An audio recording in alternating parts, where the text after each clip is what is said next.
Hello, welcome back. Thanks for joining me for video blog number 5. I'm Heidi M, Hawkins, and my subject today is lingering pathogenic factor. I know, it's a mouthful, isn't it? It's basically a Chinese medical term, and it basically means chronic infection. But for some reason it's been given this wordy name, and we often abbreviate it as LPF, lingering pathogenic factor. I used to write a column for Acupuncture Today. I wrote that column for 4.5 years, and I wrote 2 articles on the subject of LPF, and those articles have by far generated the most response of all the articles I've written. I think it was 10 years ago I wrote those for Acupuncture Today, though they're still on the website. And I still get emails to this day about the subject. Once again, unfortunately for us all, I am an authority on the subject of lingering pathogenic factor. If you do a search on Google with that subject heading, you will find my articles right away. Chronic infection. You know, if we take a topic, a health topic, and we dig down, well, this is where we are likely to find ourselves, is on the subject of lingering pathogen, chronic infection.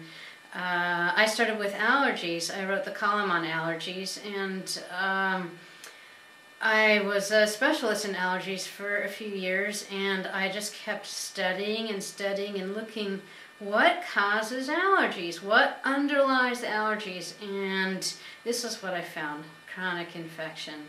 Lingering pathogen was causing allergies. Now, what causes lingering pathogen is a whole other subject. You keep digging and you find something else underneath something else underneath something else. But so long as we want to stay more or less on the physical plane of bodily existence, we are talking about chronic infection as a very serious epidemic. I'm not exaggerating. I started to realize that everybody had quite a number of chronic infections, at least everybody I've ever encountered, including myself at the time. And these chronic infections were like little ticking time bombs that the body could maybe find a way to maintain for a while, but that eventually the chronic infection would start to turn into an acute infection, sometimes a very serious one, or into some other malady that is quite serious, such as the whole notion of cancer, multiple sclerosis. These are Western medical diagnoses, obviously, and but if you take a serious Western medical diagnosis, such as one of those that evokes fear in most people, and you look underneath it, there's chronic infection. So I'm not a Western medical practitioner. I'm not pretending to be.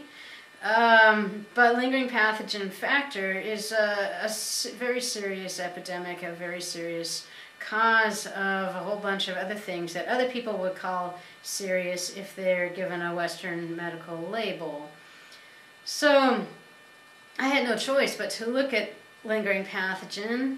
It was showing up in all my clients. It was the cause of their allergies, so I had to address it. The problem is this is a very difficult thing to diagnose, and it's even more difficult to treat, and it seems most people just flat out ignore it or accept it as normal. I guess it is normal. That's what an epidemic is. Everybody's got it. But I don't accept this as normal, and I don't really consider lingering pathogen acceptable. I don't consider that an acceptable level of health for myself or for other people who are asking for my help. So once I became more skilled at diagnosis, I was able to diagnose these things and find them in everyone, and I was quite discouraged because the treatment was so long and so expensive. I know that sounds great. Woohoo, I make a bunch of money by having somebody come in forever. Well, that's not my ethics. My ethics, I try to do things quickly and inexpensively if possible. I know that's a very strange idea, but that's my approach to things, because that's the approach I can live with. And I found that treating these things with acupuncture was going to take forever. And I didn't see that anything else within the realm of Chinese medicine was going to be any quicker until I rather stumbled upon the idea of medical Qigong. Now, you would think I would have been very familiar with the idea of medical Qigong, having been through 4 years of acupuncture school, but in fact I was not familiar with the idea. And it's weird, right? So nobody wants to talk about it. Everybody wants to make Chinese medicine sound really normal to people who are very used to Western medicine. I think that's selling Chinese medicine short, frankly. I think those things are apples and oranges, and you can think whatever you want of Chinese medicine. I don't care, frankly, but I have a great respect for it, and the subtlety and precision of the potential of Chinese medicine is very exciting to me. So as I became more skilled in diagnosis, I was looking at more subtle and more precise at the same time. Not just more precise or just subtle, but both things. I know it's an unusual idea, shall we say.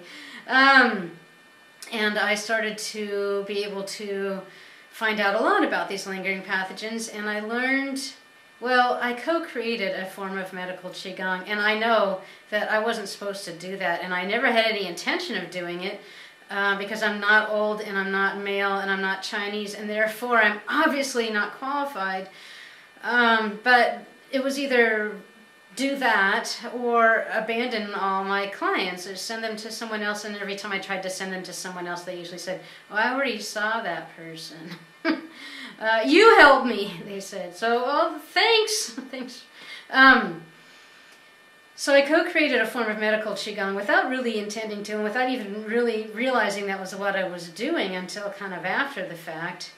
But I found that what I call Tao Fa Wu, that's T-A-O as in Taoism, as in the Tao, as in the way, and Fa Wu, F-A-W-U, Tao Fa Wu Medical Qigong. I co-created this in order to address chronic infection, lingering pathogenic factor, swiftly and precisely and ethically. This is relatively easy to learn to do, but it's the diagnosis that's difficult. If someone's diagnosis is imprecise or inaccurate, this is a dangerous practice, and I therefore do not teach people how to perform this treatment unless I have already trained them in diagnosis, or I can see for myself that they already have sufficient diagnostic skills to perform this treatment safely. I akin it to the being on the bomb squad. I mean, a lot of people are not cut out for dismantling bombs. People who tend to panic or can't keep their wits about them in a dangerous situation are not qualified to do this work, as far as I understand it. And you know, people with sort of more or less average or what has been accepted as diagnostic skills, those skills are inadequate for what I'm talking about. So you know, they may be adequate for a lot of things, but not for this. And this is one of the reasons why this is an epidemic, is it takes a lot of subtle and precise diagnostic skill up front before learning to do the treatment. And a lot of people are not willing to do that much work for something that they're not going to have some immediate gratification for. I don't think anyone's going to get rich learning lingering pathogenic factor theory and practice. I may be wrong, but it's a little too weird. It's too off the beaten path for most people, both the diagnostic and the treatment. But the idea of chronic infection seems to really resonate with people, and a lot of people, lay people, are certainly able to notice that they have these, or notice that they have symptoms of infection that they have all the time, and are quite frustrated with because of the inability of people to diagnose and or treat. So as far as I can see, there is a huge need for people with this kind of skill, but it is difficult to learn, and not everyone is cut out to perceive subtle things or to treat subtle things precisely. So, you know, I'm not suggesting that people with chronic infection go out and get some kind of vague and imprecise kind of energy work, or that they expect a doctor to be able to treat this, because this is just too far off the beaten path.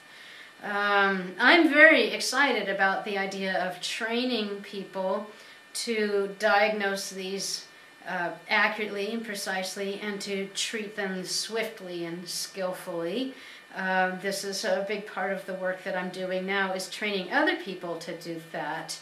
But not everyone is prepared to do it, or not as prepared as they think. They underestimate the difficulty of something just because it's in the subtle realm.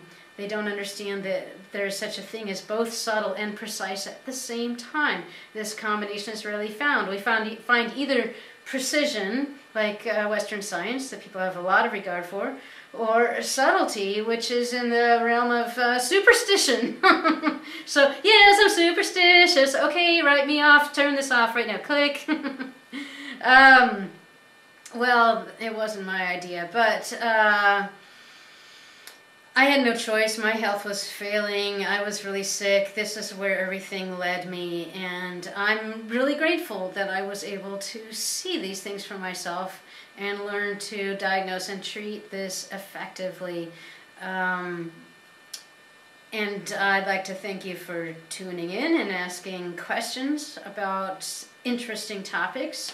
If you have an interesting question for me regarding subtle technology, you can send your question to colshancollege@gmail.com, and I will show you that in a more readable form this time. And you can check out my classes. I'm setting up to do more distance learning, such as Intro to Dao Fa Wu Qigong, which is just kind of a self-healing routine for starters. That's at colshancollege.com. Thank you. See you next time.